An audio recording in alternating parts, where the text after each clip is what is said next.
Otter radio show. Oh my God, I love you so much! On 97.7 FM, The City.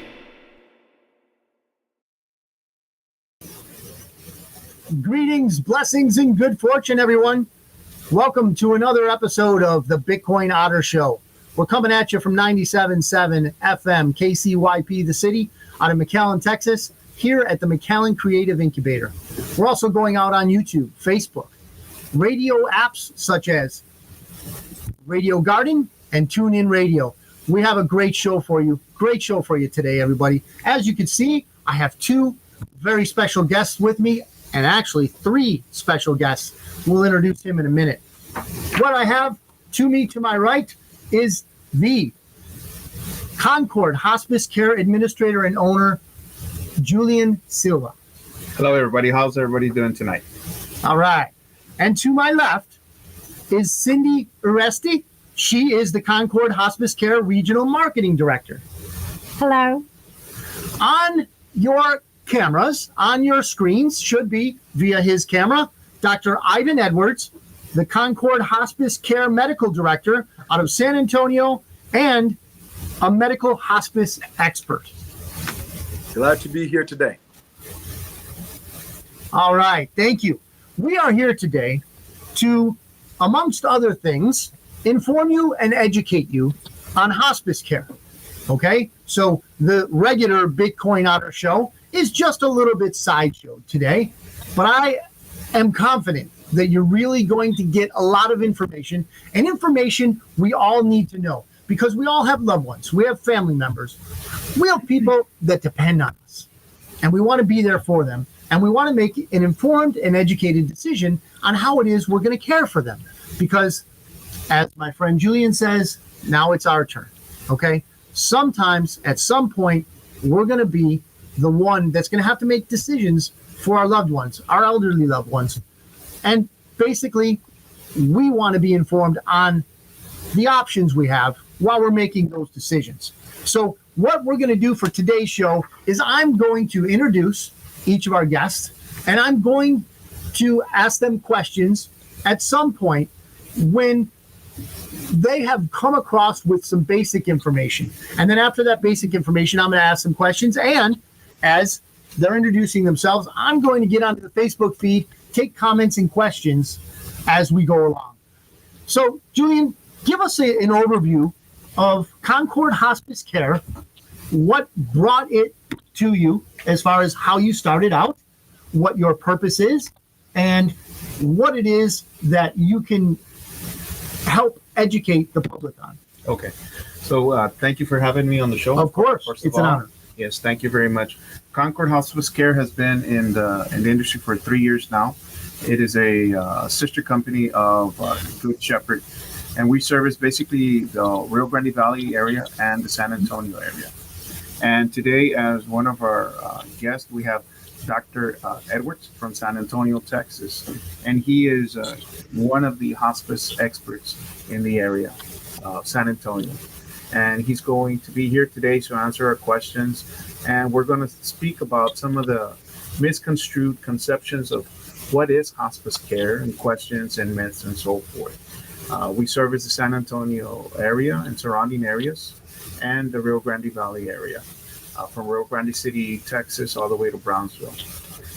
So that's basically a large geographical area. And today we have Cindy Uriste, and she is the marketing director for the agency. She's in charge of the San Antonio market and the Rio Grande Valley area as well. And she will also be answering any questions that you might have. If they can ask us questions on one of the socials and so forth, and she's also going to generalize. But mainly today, we want to capture and capitalize on having our guest, Dr. Edwards. Says he is the expert, and he has many things to us and challenges and things that he's dealt with in hospice. Excellent. Yes. Thank you. Doctor, what is it, in your words, what is it that brought you to hospice care, as opposed to any other discipline that a doctor could embark upon a career in? You decided hospice care. Could you please let us know what about hospice care drew you to that discipline, that particular discipline?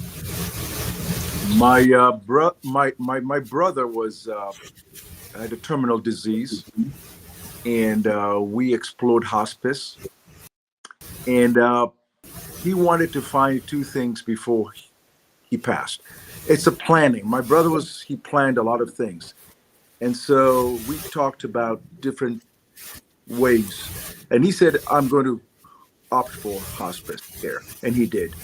And when he passed, he had comfort and dignity, and that's the same thing that appealed to me: the professionalism, the comfort, and the dignity that was accorded to him. His needs were met. The manifestations of his terminal disease were met, supported. His physical, emotional, social, even spiritual needs were met through the hospice company that he chose to work with him. And I saw the beauty of planning. I saw what it's like to leave with dignity and with comfort. And that appealed to me, because all of us at some point in time have to exit. And it's good for us to plan, even in the Bitcoin community where people plan. And as military people too, they plan. Planning is good. It's good to plan and see what can we do to maximize our comfort and dignity, even for our loved ones who are nearing end of life. So that's what appeals to me. Mm-hmm.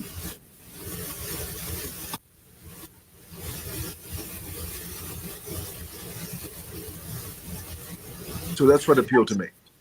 Excellent. That was a very a thorough explanation, and from my point of view, when I see that type of draw to a person, a professional, when I see that, when I hear about that, it makes me feel like, wait a minute, there's more than just a job here. There's more than just a paycheck involved with Dr. Edwards. That's personally that, and I'm sure that is how many of your patients feel, because a lot of times we come across people in their profession that are there because, well, maybe that works for them. Mm-hmm. But when I hear the story you're telling me of your own brother, that to me, it sounds like you were drawn in personally. You were wrapped up in some sort of situation where, obviously it was not optimal. You had a serious healthcare issue with your brother. He had something that he needed to deal with. And from what I'm hearing, it was of his own volition that he sought out hospice care. And then you, as a good brother, you did the due diligence to find the best care that he could be given. Am I on that? Am I right on that? 100%. 100%. Great. I let him make his choices, and I supported him in his choices. And it was good. So it was a personal thing. It was deep and personal. And so when I saw the beauty of it, many physicians that I know are not trained to accept hospice sometimes, because we do not like to accept defeat. As physicians, we are out to heal everybody. Right. And we're out to provide the greatest life that anybody can have. But sometimes we have to be real and say, okay, this is a situation that somebody has come to nearing of life, end of life. What do we do from here? Let's reset everything and plan and say, what else can we do to optimize quality of life? As somebody looks at, as somebody considers, okay, this might be a terminal disease.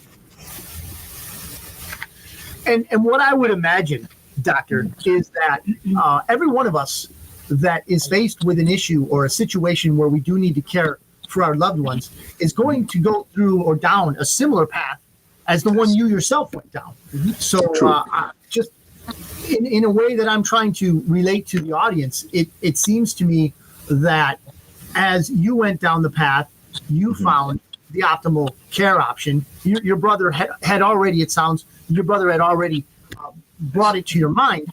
And then as you explored it, you found something there that was valuable, and you decided to basically reside there and make it a better place, a better space for people. A better place and a better, yes, exactly. And just a few days ago, somebody called me at bedside and asked me to hold her hand as she was breathing her last. And it was good because she deceased, but with great peace and love and support. And that's what we provide through hospice care. We're there to bridge that gap that people feel, because sometimes it's a lonely path for people that are going through it. And even it affects the families that we work with. But we're there, professionals like Miss Cindy and the rest of the people that come into crew, even the CEO, we come to bridge that gap and to meet those needs that people are looking for, because they're looking for sometimes that emotional support, that social support, the spiritual support. We provide all of that support and the medical oversight as well, to see them through that very personal and difficult phase of their lives. It is. And so we hold their hands as we walk with them through it, so that way they can have that dignity, the comfort that they need, which we all crave for at one point in our lives as well. Thank you very much for explaining that. Cindy, I've got a question for you. How is hospice care covered, and who pays for it? Okay, so hospice care is covered several ways. It's covered by Medicare, Medicaid, most insurances, and then also VA. VA benefits also covers it as well. And Medicare is the primary entity that covers it because it was incorporated into Part A back in the early 1980s. That's how it became to be. The government put it in there, implemented it there in order for these terminally ill patients to get coverage when they're dealing and coping with end of life. So it's a beautiful benefit, and it's covered through those entities. Again, Medicare, Medicaid, most insurances, and the veterans cover it as well. And it's covered 100%. So it's a no-brainer. Actually, whenever we go out and educate our patients and families, we explain it from A to Z and let them know what it's all about. And there's more to hospice. It has levels of care. It's got 4 levels of care, and it's got, it's got the team that provides the care for our patients and our families and that support. And then, like Dr. Edwards mentioned a while ago, it's giving them dignity, and it's giving them quality of life. And that's what we'd like to let our families know, that you're not giving up, you're not losing hope, but we're there to give you quality of life, whatever that may be for you. There's no restrictions. Our patients can be mobile. They don't need to be bed bound. They don't need to be homebound. And that's the beauty of hospice care. But there are restrictions. There are requirements. And we're going to get into those in just a little bit. Okay. So would there be, Cindy, I'm sorry, something, the number one thing that always sticks out, a misunderstanding or a myth? Have you encountered a popular question that I think when you go out there, you do the explanation of benefits? Yeah.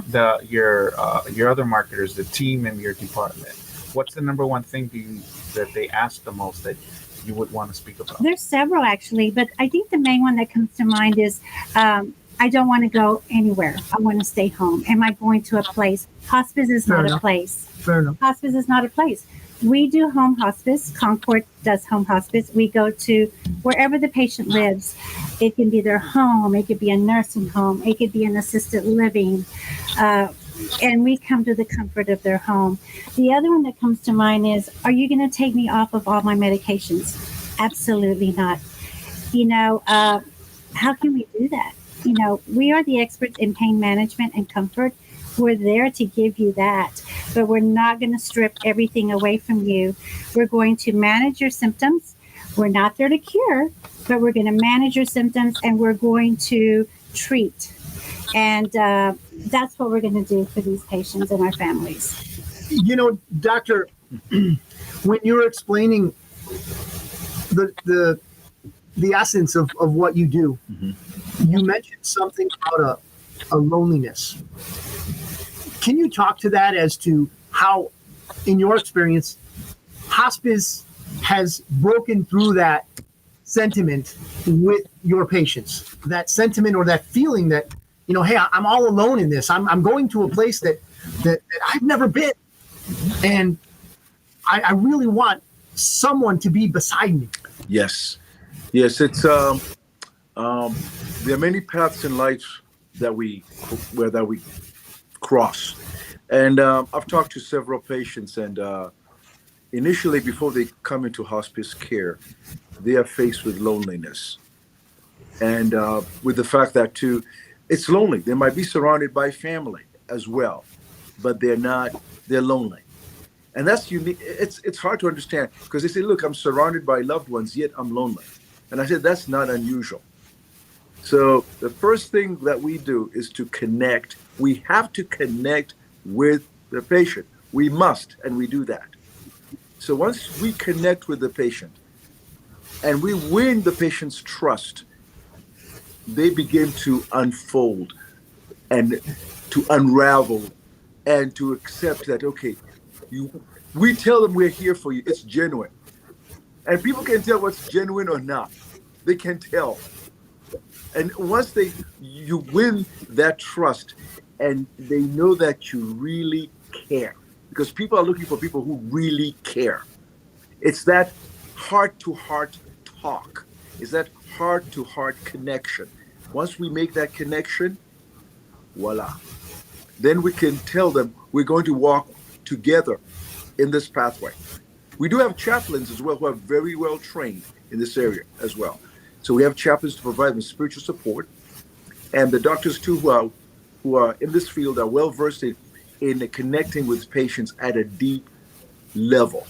And we also have our nurses who are wonderful, social workers. The whole team that we assemble is trained to connect with the patient. And once we connect with the patient, then that feeling of loneliness, it's a sharing of burdens. It's a sharing of burdens. So as Jesus once said, cast your burdens onto me and I will sustain you. So we are sharing a burden. We are sharing your burden. And once we share those burdens, the burdens become lighter.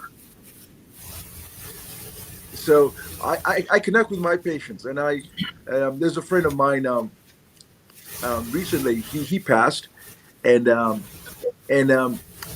he was at bedside, and I happened to just be passing by. I wasn't even planning to go see him, and I just passed by, and I won't name the place because of privacy reasons. But anyway, I just stopped by to see him, and he happened to be, and I could tell that he was passing. And I told him, go in peace. I held his hand, and he smiled. And we recited a prayer, and he was gone. So much at peace. His family was around, and it was just an occasion of, it seemed like it was joy, even though somebody had gone, but he went on his terms. He went with peace and joy and comfort and with dignity. And he had enjoyed a quality of life that was given to him that he was told he could not have. And I said, yes, you can. You can go sailing. He went sailing. He wanted to go bungee jumping. I said, I'm not going there with you, but you can. I said, don't go bungee jumping. He said, oh, okay. So we took him to a virtual bungee jump. I did not know there was a virtual one where you actually, it looks so real. So he went to that. He said, I've accomplished everything I have to do in life. Now I can go in peace. That's why we feel so lucky to have you, Doctor, as you can tell how much you care. Thank you. Yes, and that goes, I think, for the holistic agency that we have in our team. All of us have experienced some sort of hospice. For myself, both of my grandparents were one of our former patients, and I can only speak for myself, but most of all the office has experienced hospice some way or the other. Okay. And so I can speak on my behalf, on my experience. We're very lucky to have somebody like Dr. Edwards to care about the patients, and you can tell. I mean, right. You know how much he cares, and our nursing staff. So that comes out when we're taking care of our patients, because I've been on the other side when, you are at the deathbed and so forth. And, a lot of patients or family members have these questions and myths, and they don't understand the process. So that's why this is the purpose of why I thought it was important. And thank you again for having us on the show. Oh, of course. This is at, excellent. At any This time that experience. anybody else has any questions of not only how to qualify, what is it, and so forth, feel free, and we can have somebody from the team to go do and explain how the system works, how the benefits work, how they can benefit from them, and the team would just love the opportunity to explain. And this is why I think the universe kind of gravitated me in this direction and so forth to help people. It's my way. Again, like the doctor, through personal experience. Yeah, yes, sir. And Cynthia as well. She's had different experiences. Everybody, our nursing staff as well, the administrative staff as well. And there's just a lot of misunderstandings. And it's not going to take one podcast. It's going to take several podcasts to explain and the different questions that people might have and so Right. forth. And of course, everybody, we're going to give contact information. Okay, we're not going to just have these great people on the show and then leave you hanging as to how to contact them. Okay, so we're going to give that information out. In fact, let's give that out right now, at least a phone number for those who are, for whatever reason, going to have to disconnect. Yeah. I've got a phone number here, 956-532-7983. That's Concord Hospice Care. Again, 956-532-7983. Concord Hospice Care. Okay, Cindy, could you walk me through the type of person or the individual that would qualify for hospice, and under what criteria would that person qualify for hospice care? Okay, thanks, Chris. So basically, because we're regulated by Medicare, this is a Medicare benefit. And all Medicare beneficiaries are entitled under their Part A, but there are regulations, as Chris was asking. There has to be an uncurable illness, life-threatening illness or an injury that maybe somebody has and there's no cure. That's the way you qualify. And, we have to have a hospice order from a physician. We have to have clinicals to review. Our director of nursing, Noe Reyes, reviews those documents. There's so much that comes into play in going in, doing an explanation of benefit, doing the intake. We have the office at the intake at the office who does an excellent job, but they have to meet the criteria through their diagnosis. And there's so many out there. People suffer with dementia or congestive heart failure or COPD and some of your cancers, but it has to be an uncurable disease. But the other thing to that is you have to already have made the decision that you don't want to seek aggressive care anymore or continue with any aggressive or curative treatment. So those are some of the restrictions and regulations that we have to abide by through Medicare. We follow all the regulations. We're very, aware of those regulations. We stay educated and we're knowledgeable, and we want to make sure that when we go out and explain our services and our benefits, we're making sure that we are accepting people who qualify. If you don't meet criteria at this time, you might later on down the road, but we are here for that journey. And we do educate on criteria, especially our medical directors, like Dr. Ivan Edwards. And, they're very well aware of what type of patient, what a hospice patient looks like, because not everybody qualifies. But we would have to review clinicals and always have a physician's order as well. Okay. Now, and Dr. Edwards, you touched on this. Mm-hmm. Julian, can you give us an overlook of what hospice care entails? So we've got different disciplines, different people will come into the situation and go out of, and then perhaps a different discipline will come in, or explain to us how the cycle of care works. So we have different disciplines. It's not only clinical. So we have the chaplain services. We have a social worker that'll go out there. We have a certified nursing assistant that will help with daily necessities, such as depending on the patient's needs, to perhaps grooming, bathing, just different needs. So it's kind of circumstantial. It just depends on the needs of the patients. Depending on religious beliefs as well. We have chaplain services, so we'll find somebody, and then the clinical needs, depending on the diagnosis of the patient, that we go out there and help them with that. And sometimes, maybe you can touch on this, Dr. Edwards. I've experienced it in the agency, but perhaps you have more in detail. Sometimes when we're taking care of the patients, they start getting better. I was going to talk about that a little bit later. Yes. I have a experience with a friend of mine who came out of hospice. Yeah, so that's why that is a big myth that I would love to talk about more in detail. But perhaps you, Dr. Edwards, could expand on that. We start taking care of the patients, and they get better. Yes. Could you share some of your stories, Dr. Edwards? I've seen very many people who go in hospice, and I have a man who was given 3 months to live. He had a heart condition, and he went, got hospice, because hospice care is comprehensive. It's really comprehensive. So he got all the care he needed, and then 3 months passed, 4 months, 5 months, 6 months, a year. He went to see his cardiologist. He said, "I don't get it. You're supposed to be dead, but you're not." Well, that was 3 years ago. So 3 years. 3 years ago. And his heart is, we don't know what happened, but he was, we thought we think it's prayer, because he had people praying for him all over the place. But, and he said, well, and we could not find anything. His heart was actually bad, quite bad.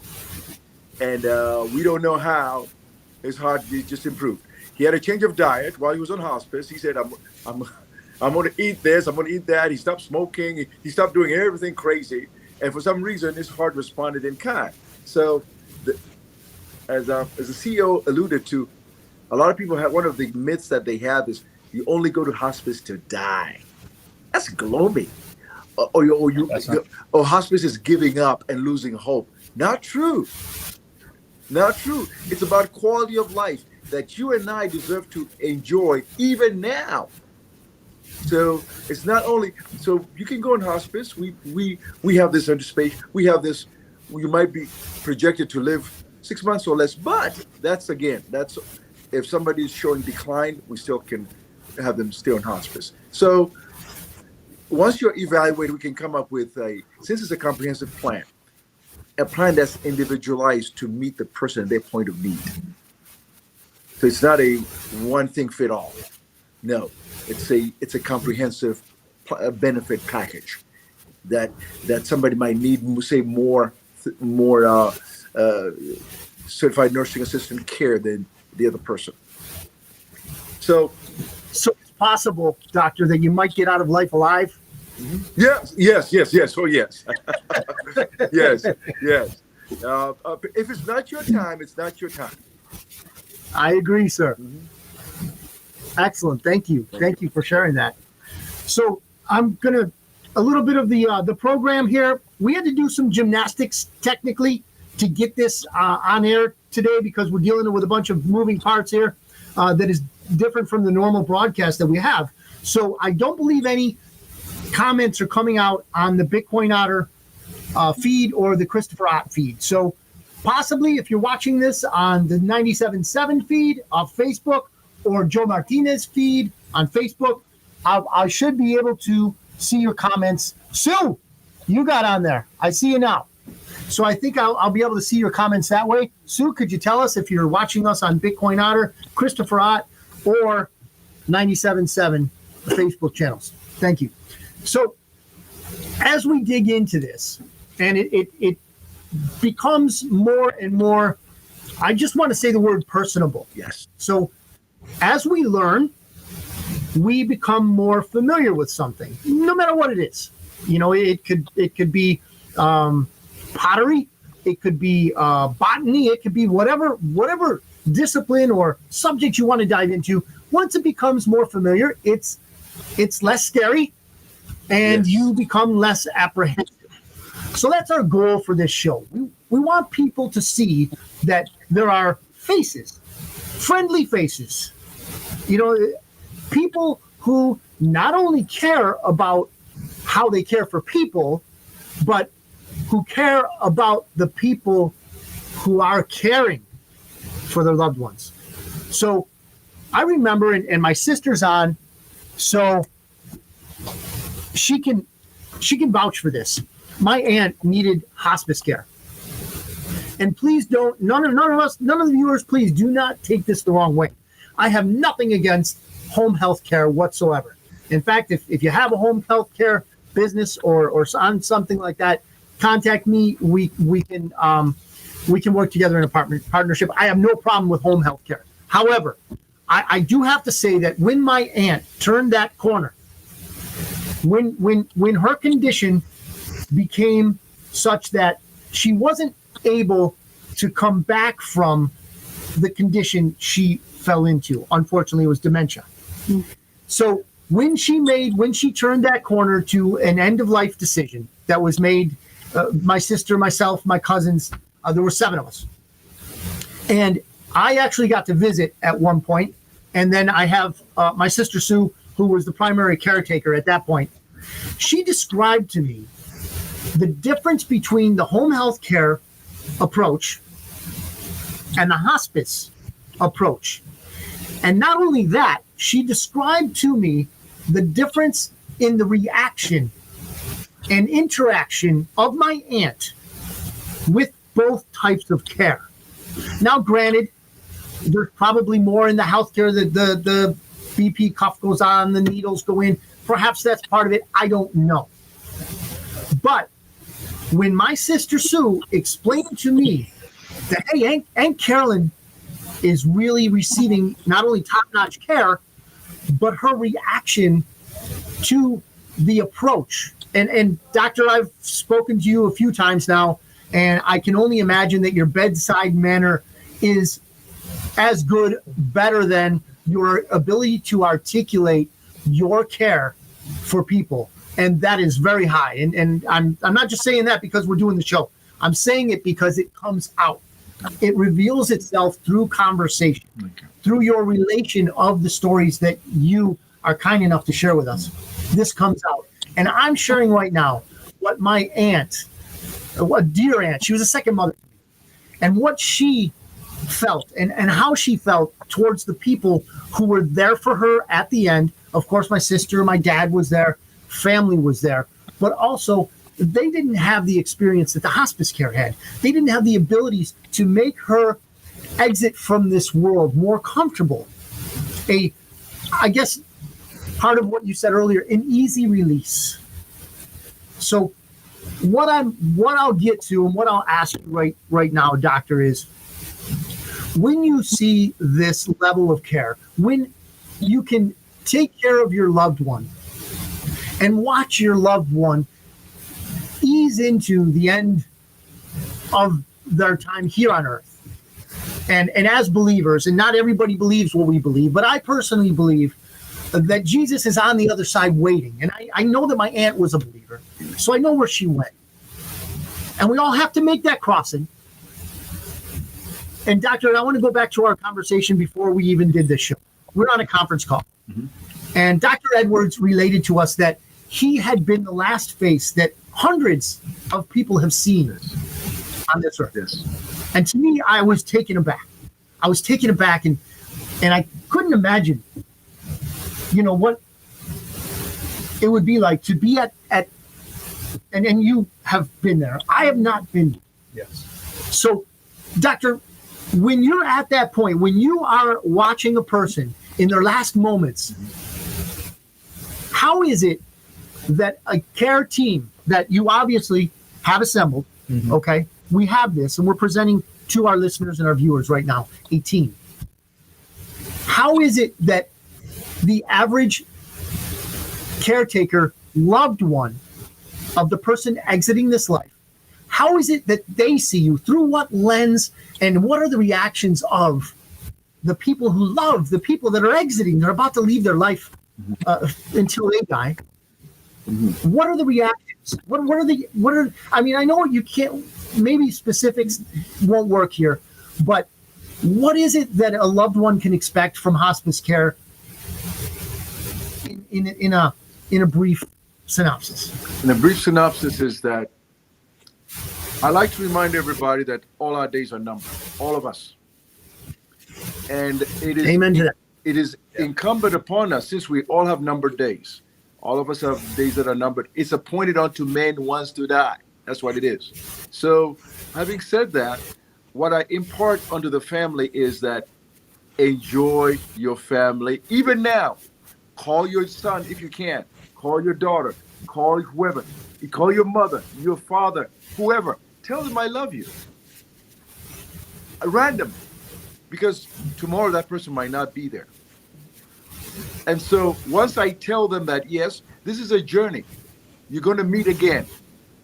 And I ask every person who's about to die this question with the family right there beside them. This is what I tell them. Do you want your family to go on? Or do you want them to spend the rest of their lives crying about your loss, crying and miserable? You know what they all tell me? No. Tell them, and they say, you guys got to move on. I've lived a good life. We tend to mourn over the people that we lose, because the people that go, we tend to suffer the greatest loss. But the people that go are at peace. And I ask each and every one of you listeners, even us, even me, I ask myself this question. Do I want to see my children that I love dearly crying over me for the next 5 years after I've gone? The answer is no. No. I want them to move on. I want them to go. I want them to love one another, care for one another, do the right thing. Move on. So since we all know what we want, what I try to do is have them impart, the people that are dying, to impart that to their loved ones. So their loved ones might know dad, mom, grandma, brother, sister, friend are at peace. And now we're going to meet one day. This is not over. So once they begin to accept, because the first thing is to accept, okay, that this is happening.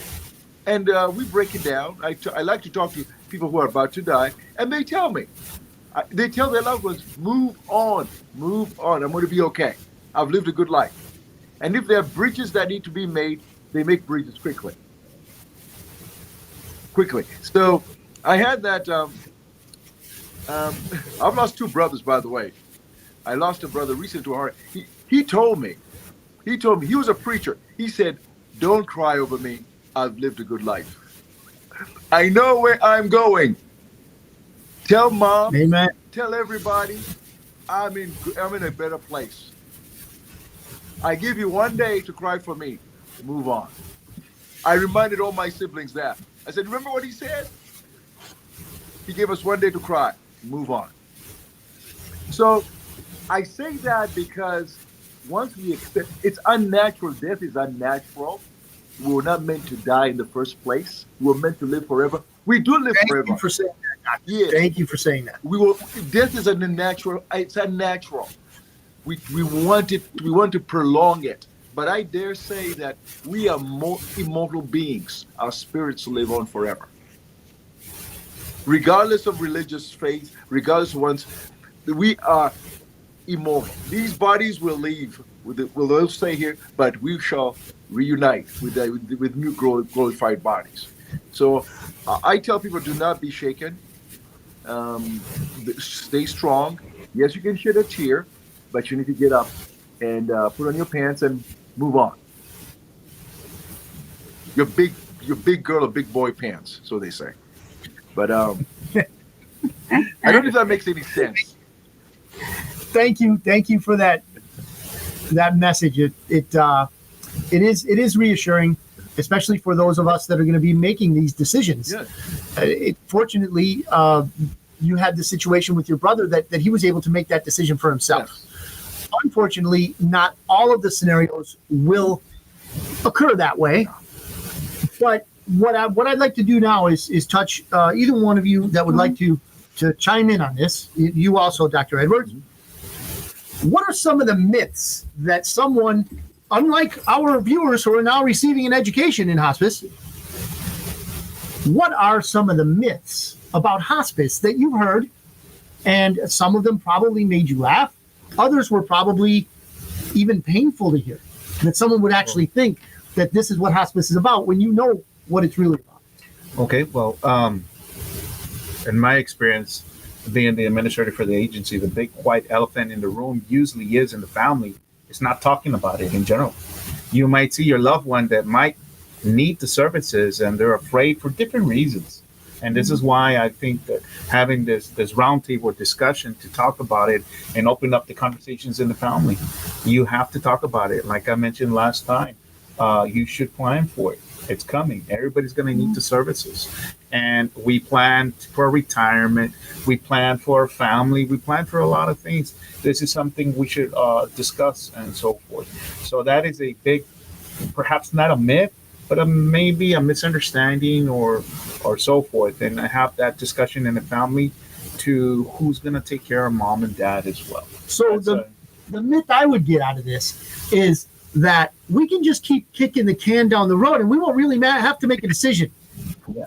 And when it's there won't be a decision time, everybody. Let's just keep going on this. Yes, exactly. That's the myth. And I encounter that the families, and I feel terrible for them, is when it is the moment, you're under a lot of stress and emotional stress and so forth, right, Cindy? Yeah. And it just, and because we've been there in different instances. So that's what I would consider, perhaps not a myth, but something I would recommend to families is open the discussion. It's the big white elephant nobody wants to talk about, kind of, putting Blinders on and so forth. People don't, my experience, excuse me, Jim, Go ahead. people don't want to talk about it. Like you said, they don't want to talk about it. I think a myth is also, am I dying? You're not, you don't have to be at end of life for hospice. We, as an agency, we want to be there early on and walk through that journey with you because we have all the disciplines. And, back to what Dr. Edwards said about know what your loved one wants. When I go out and educate my team and I, the one thing that I always ask them is, what does your mom want? What does your dad want? What are their wishes? Because honor their wishes. And the other thing that I hear a lot is, well, my mom's not ready or my dad's not ready. Well, they could be ready. But I think a lot of times the family is not ready. The family is the one that's not ready. So it's taking that away from them. And I think, to accept it. correct me if I'm wrong, but it might go back to what Julian was saying, that the family doesn't think they're ready because there's really been no communication there. Maybe, yeah. And had there been communication, they would realize that, mom's ready, dad's ready. We've had this discussion. But also it's accepting, I think it's accepting someone's disease and their, where they are in life. We all experience it, like Julian said.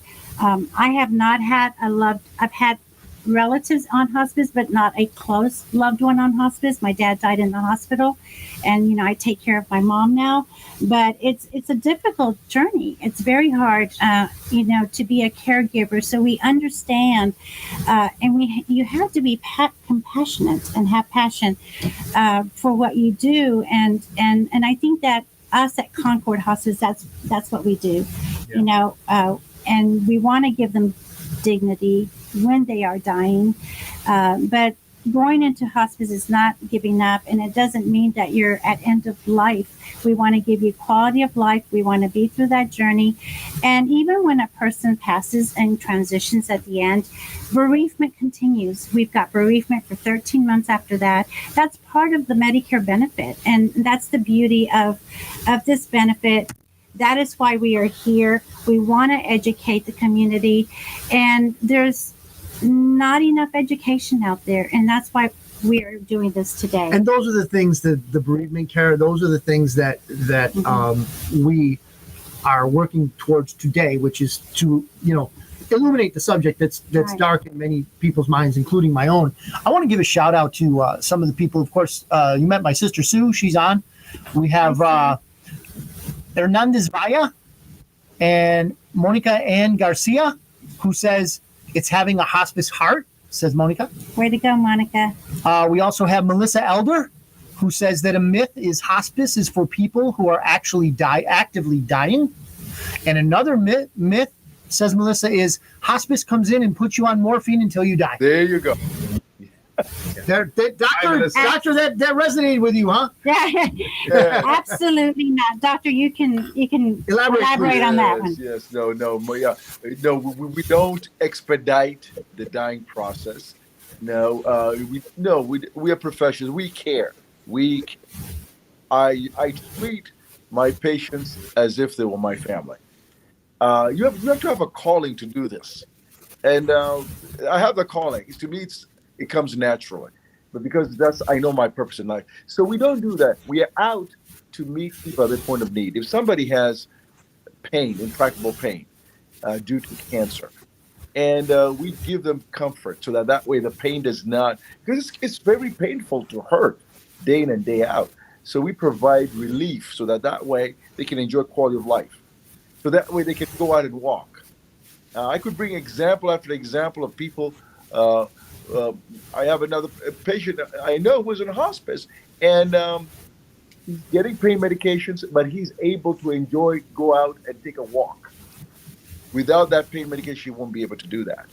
So it's to alleviate, to drop the level of pain. Those are one of the myths that I hear over and over again. It's not true. And as Cindy alluded to, it's not giving up, but it's not that all hope is gone. We are hopeful people. Just because the body might be shutting down does not mean my spirit is shutting down. Excellent. That's an excellent outlook right there. My body might be shutting down, but my spirit's just getting revved up. Yes. The other big, perhaps discussion I would myth or misconstrued understanding is the financial aspect. And that's why I encourage everybody to give us a call and look for us so we can explain. Cindy's team can go out there, or a phone call, and explain the financial aspect of it.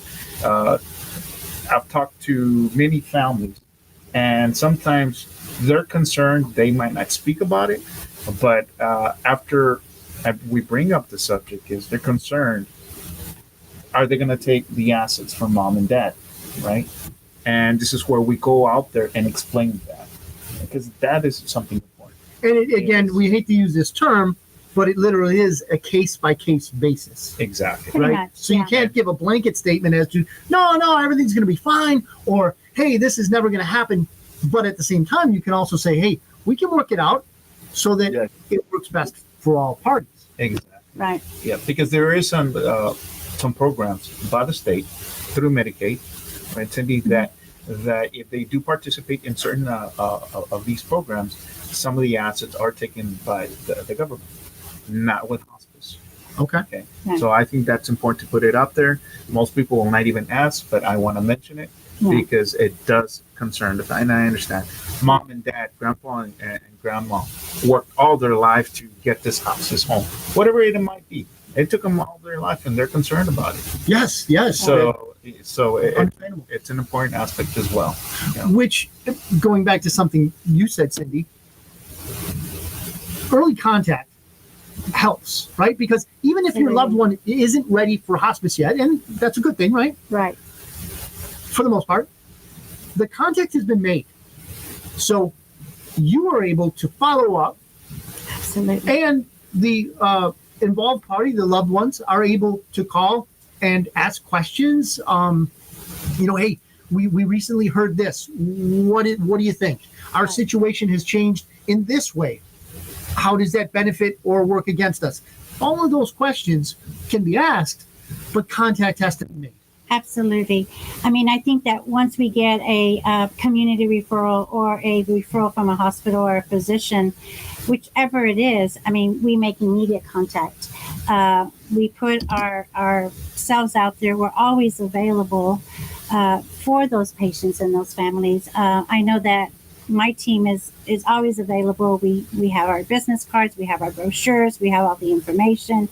We just want to make sure that we are available at all times for them.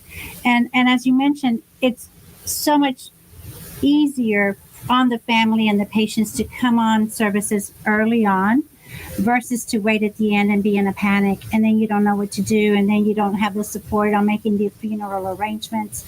And all our disciplines have a role. For instance, our social worker, he can be instrumental in helping with the advance directives, your medical power of attorney documents, the chaplain for spiritual support, the CNA for bathing and changing. So everybody has an essential duty and job to deliver to our patients, and it's so important. And when we go out and educate, we explain all of that to you. And if you want information, please let us know. Please call us. We, even if we're not the agency of choice, but we want to be able to spread the love and spread the word and know that we're here to help you, because education is so essential for the community out there about hospice care. Excellent. Now, I remember this. We haven't discussed this yet. We haven't touched on this yet, Julian, but in one of our offline conversations, you had mentioned that at any given moment, there could be, and I think the number you gave me, if I'm not mistaken, was 80. You could have up to 80 patients in different circumstances and at different levels of care, and at different, how would you say, degrees of the process at any given time. Oh, yes. Yeah. We always are extremely fluid because the dynamics are changing on a daily basis. Sure. Some of the patients are getting better. Some are declining. Some are in the middle. Sometimes the patients are experiencing weight loss, right, Cindy? Right. Right, doctor? And so our team in the main office, if they're experiencing weight loss or weight gain, the diapers or whatever DME equipment, medical equipment they need, the dynamics are always changing. Okay. So we always do our best to always be fluid. And as a team, you're on that. Yes. Absolutely. Oh, yes. Absolutely. Yeah. You wanna expand on So that? basically, the benefit of hospice, it's so much more. There's so much more to it. And, you've got your interdisciplinary team, which is your nurse, your CNA, your chaplain, your social worker. That is the hospice team. We, as healthcare consultants, we go out and educate. So we place that foundation out there. We educate the families and the patients, and then we pass the baton to the clinical team. That's where our director of nursing comes in and the disciplines. But in addition to hospice care, which is the routine care, the beginning of it, all your equipment is covered. And the purpose of the equipment is to keep the patient comfortable and safe in their own home, prevent from falls or rolling off their bed, or they need a hospital bed, or whatever they may need, a wheelchair, a walker, a rollator, a bedside commode, a shower chair. All that is included in that hospice benefit. But in addition to that, all the supplies are covered as well. You get your diapers, your pull-ups, your pads, your bed pads, wipes, and gloves. And then for nutritional purposes, you get your Ensure, your Boost, just, for those patients who are not able to eat. So all of that is covered under that hospice umbrella. We got somebody else on here. We have Adrian Rancier. Mm-hmm. He says hospice is not only. Sorry. Hi, Adrian. Sorry, Adrian. Hospice is not only for the patient, but also for the families.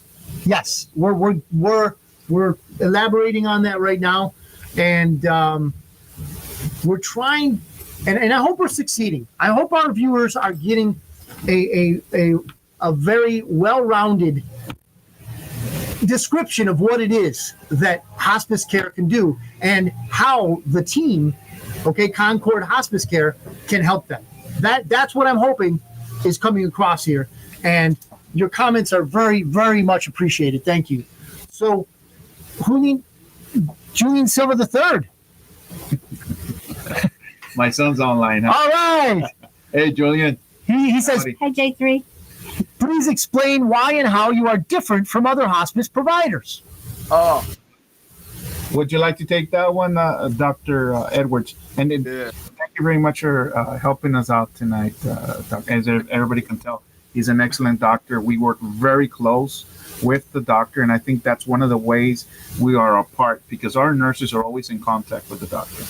and as the aspect and the dynamics of the patient changes, we communicate with our medical director, and we make those necessary changes as they need, whether it's pharmaceutical, medication, pain medication, anything that the patient needs, always trying to meet their needs.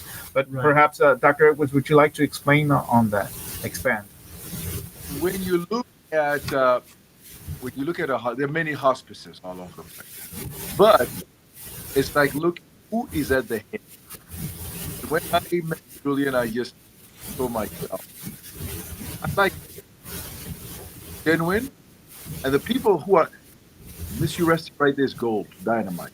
The people that work for it's not just a job, and it comes the care comes across as genuine. And, when I met the leadership, the people at the core, that's important. And how is it different? Because people care. It's not a job. It's not an 8 to 5 job. I'm just coming. No, it's something. It's mission. So when you work with a team that has a mission to improve people's lives, to really minister to people at that point of need, you hit dynamite. Stick with the team. Stick with people who have the mission at heart. So you guys, you've served your country. So you know the people that have a mission at heart.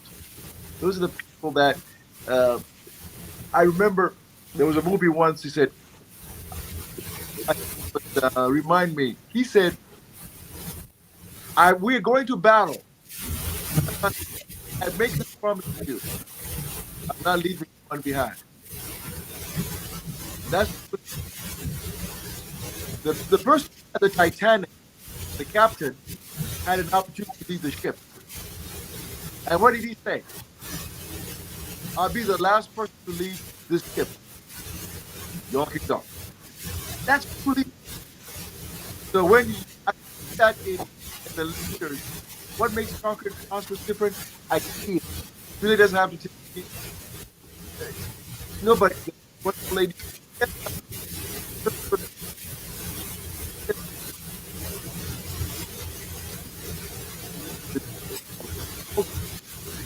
The culture of the hospital has to do with the right.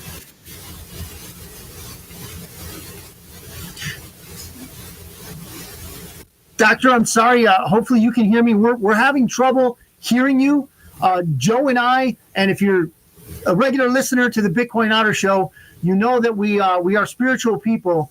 And Joe and I know that sometimes when we hit a chord, when we hit our stride, and we are in what we believe to be the will of God and on his path, yes, we will have resistance. Yes. So I believe that we're getting a little bit of resistance on your phone signal, Doctor. Yes. And that means we're doing something good. Amen, brother. We're doing something good. We're doing something good, and your message is coming through. It's probably not coming through to everybody on that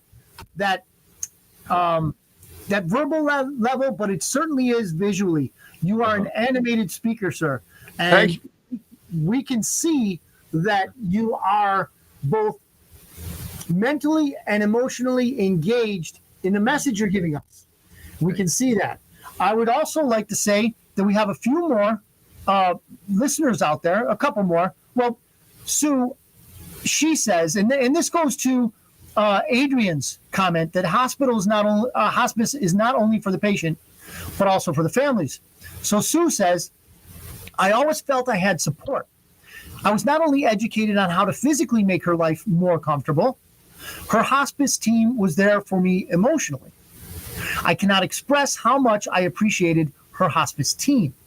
And this goes back to the team effort, the team concept. It takes a team. Right. So Noe Reyes is out there. Hello, Noe. "Volunteers are a great asset to help give the family a break for errands, etc." Can you speak on that? Can you speak on the role of a volunteer, or in this case, it wouldn't be so much a volunteer. Maybe it is. I don't know. I'm speaking on. I don't know. Other volunteers. First, I'd like to say hello, Mr. Reyes. Mr. Reyes is the director of nursing, and not only is he the director of nursing of the agency, but he is my partner the other part owner of the agency. That's the Noe you were saying. Hello, Yes. Mr. Noe. Hello, Mr. Reyes. Hey, Noe. So Mr. Reyes is an extremely excellent RN. Okay. And he manages the clinical side. And that is why we're one of the reasons we're very successful in the agency, because we are hospice. So that's another reason why it sets us apart. Mr. Reyes takes care of the clinical side, making sure that we take care of not only the patients, but the family. The family is a big, important part of the whole process of the process. Of course. But thank you, Mr. Reyes, for your question. I hope I answered his question. Or would you like to expand on that? Yeah. So part of the team is a volunteer coordinator. So the volunteers, what they do is they can go and just be there as companions, or maybe their loved one needs to go take a few hours and run some errands, or they have a doctor's appointment and they don't have anyone to sit or be a sitter for their loved ones. So we can use volunteer services under Excellent. hospice. And we're always looking for volunteers. We have currently volunteers at our agency, but sometimes we've encountered people that want to volunteer that have been through the process. So if anybody else is interested in volunteering, sitting with the families, contact us as well. So there's a process then, I would imagine, of course, with everything else. Yeah. There's a process. So they submit their information, Yes. and then they're vetted, and Right. you know, Oh, yes, hey, they are you know, vetted. yeah, this person has how would you say, the bona fides for somebody who Yes. would Right. be able to deliver some sort, at the very least, companionship. Someone who has a heart for this. Someone who Dr. Edwards, as Dr. Edwards is, and how he mentioned, you have a heart for this, a calling, Dr. Edwards. Someone who has a calling, a similar calling for this type of care. And that's one of the reasons why we're trying to develop our volunteer program, because many of times people don't think about this, but some of our patients, they don't have family or friends. You know, we can do the best job in the world. We go out there, we take care of them and so forth, but there's nobody there. You know, that brings something up, Julian. I don't mean to interrupt you. No, go ahead. But Cindy said, I think earlier, I think it was Cindy, said something about someone being alone. And I have remembered being to funerals, and we as veterans will go to a funeral of a veteran who has nobody. Right. Yeah. And sometimes hundreds of people will show up to the funeral of a veteran who gave everything. And then at the end of his life, because unfortunately, and I'm going to get a little heated here, unfortunately, we treat people government-wise. This is government. This is not hospice. This is government. We treat people who come uninvited to our country better than we treat those who served our country in the military. So when you mentioned that VA benefits help for hospice, that made me happy. That encouraged me. Right. And when you mentioned that someone could be alone and no family, that is unfortunately because of the things that veterans go through. Yes. And the events that they've seen, they've witnessed, the trauma, PTSD, etc. Many times they are without companionship or family. And if hospice can be there, if someone who cares can be there, maybe someone who's just a distant friend of that veteran could contact hospice, and then, you know, get you involved, get the team involved, and then say, hey, let's investigate here. Let's see if this person can be assisted by our services, by our help. Because that's another misconception and a myth. There is a great need for volunteers, Right. as you already know, and everybody knows. There's a lot of, but you know, hospice can only do so much, and we'll do the best service that we can. And you touch another subject. We're very proud to be certified and be able to take VA. That's something new that it took a lot of hard work administratively. Right. Thank you, team, to the hospice team, that now we're able to help out the veterans. Excellent. Yes. Excellent. You want to expand It's- on that? yeah. On the VA? You know, it's not easy to get into the VA network and be a preferred hospice agency. So Concord Hospice was, or we went through the orientation. We're a choice for hospice care under the Veterans Administration here in the Rio Grande Valley and also in the San Antonio and surrounding counties over there. So we're very proud of that. We are Medicare certified, we're Medicaid certified, and we're CHAP accredited. So, we have the seal of approval for what we do. We're an ethical company. We want to do right for everyone, and most importantly for our patients, and provide the best care. Like Dr. Edwards said a while ago, there's so many hospice agencies. I came from the San Antonio market.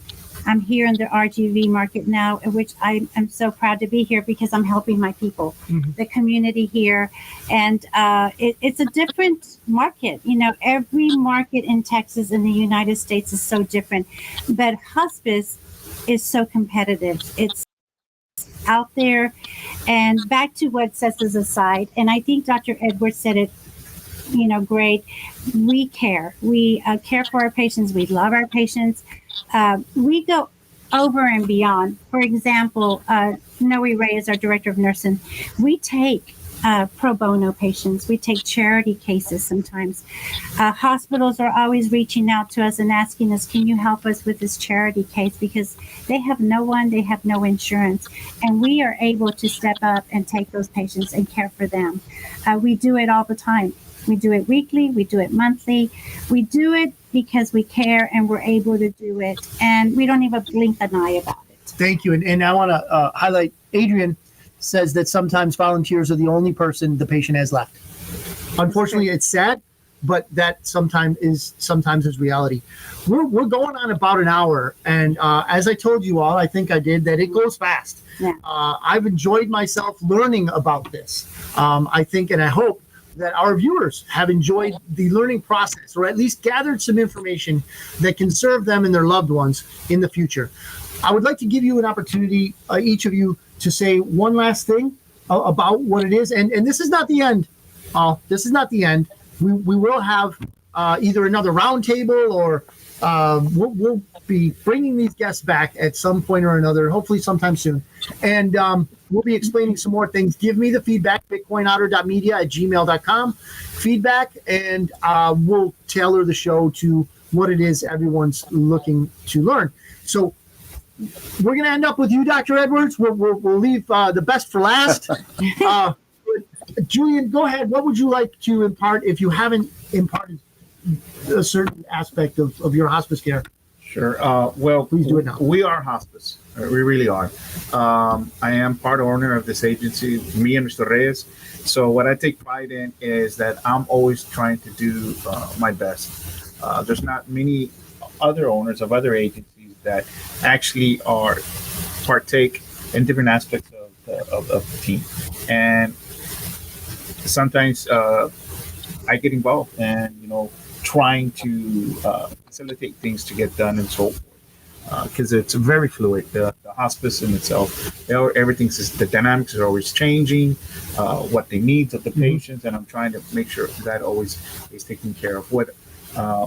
If there's a question that hasn't been asked or answered today, if they could follow up on our social media or contact you, and we would love to answer the questions, either for Dr. Edwards or Cindy or myself, any type of question. We'd love the opportunity to answer your questions, give you a call, perhaps even set up a meeting and explain the benefits to you. So thank you very much. My honor. Chris, I appreciate it.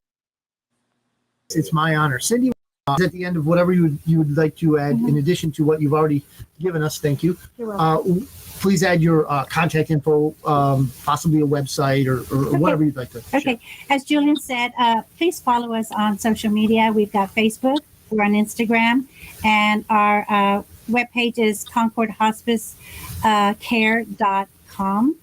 Yes, it's .com. And you can find us on that platform.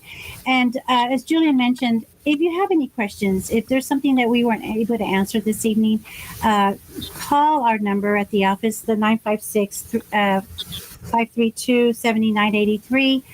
The office will redirect those calls to the marketing team, and we'll be able to answer any questions.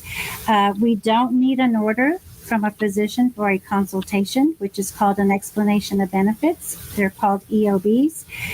We can do those all day long, and we'd love to help you and just kind of explain things a little bit deeper and see how the process works. But we're available. The other thing I did want to mention, and we didn't touch on, is hospice is not in the home 24/7. We are on call 24/7. So, a lot of people think, well, that we're going to be in the home. No, we are always on call 24/7. We have nurses on call after hours. Patients have their weekly nurses that come out and assess and see them every week. But then after 5 o'clock and on the weekends, we have nurses on call 24/7. So you always have the comfort of being able to call somebody after hours and not worry. And then we will redirect you. We do a lot of teaching as well with the families, just to give you that peace of mind. Thank you, Chris. This has been great. My honor. And I hope it's been great for y'all. And we're here. We're not going anywhere. We're just a phone call away. Excellent. Doctor, could you please bring us home, sir? Bring us home, and please give us one last message that you would like us to know that you perhaps haven't already said, or that you would like to reiterate. I'd like to, there are probably some veterans who are watching. I'm a fellow veteran. I'm still in the military myself, in the Air Force. The people who are serving the federal government, they're listening in. I know we are brethren. We are one. We've served our country as we still do. It's honorable. And I appeal to you that your loved ones, or even whatever you might go through yourself, or you have a diagnosis that you don't want to reveal. I know some people who have been diagnosed with something. Even I just heard the one of the officials in the top government was given a diagnosis of cancer, and he hid it. He didn't know how to tell he hid it. So some people are there. They have a diagnosis. They've not told anybody. So come to us. Come to us, and we'll sit down, talk to us, and let's share. And let's work something out. The burden might be too heavy. We'll carry it with you. We feel you. Taking care of a loved one might be too much of a burden, but we have the help, the resources to come into a situation with a battalion of people who are willing and ready to help, with a heart that cares to help, and they'll help you. So I leave that with people out there, because there are people that probably an uncle or grandpa or somebody who is going through something, does not have to suffer, has dementia, Alzheimer's, and it's too much of a burden. We can evaluate that patient and likely find the patient appropriate for hospice. And we can come in, and that burden will be lifted, and your loved one will enjoy the most important thing, quality of life. Thank you all. God bless. Thank you. Thank you, doctor. God bless you too. I would like to add one other thing, and this just popped into my mind when you asked someone to reach out, and it sounded very very personable. And one thing I want to let you all, just one last thing. This contact is completely confidential, is it not? Yes. Absolutely. HIPAA laws apply. 100%. Right. Thank you. So anyone who is on the fence as to whether, I don't want to share my problems or my issues with someone else, and I don't know where it's going to go, please have confidence that it is completely confidential in nature, and that all the HIPAA laws apply, just as if you were telling a doctor or a psychiatrist or a psychologist of any type of discipline in the medical field. The same thing applies for hospice. Absolutely. Yes. Excellent. 100%. We practice it every day. Excellent. Thank you. Thank you all for coming on the show. Thank you, doctor. Thank you all, listeners and watchers of the Bitcoin Otter Show. Yes, it was a little departure from our normal fare, and we'll be right back on it next week. We got a lot of craziness going on in the world, but this needed to be addressed. This is the type of thing that meets us all where the rubber meets the road. We all have loved ones that we want to take care of properly. And there are people out there like these that can help us do that. It's our turn. It's our turn. turn. Thank you. You, Take you care of reminded mom me and of dad. that. Yes.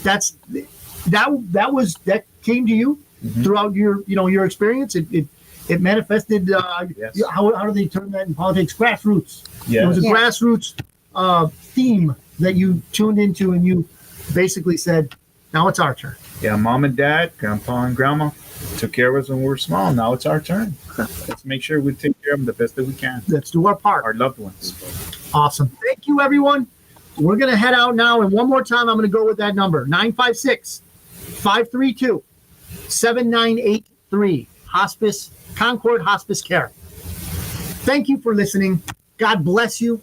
God bless your families. Amen. May you be well, mind, heart, spirit, and body. Amen.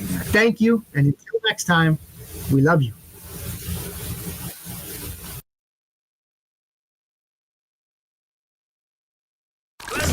This is the Bitcoin Otter Radio Show Oh my God, I love you so much. on 97.7 FM, The City.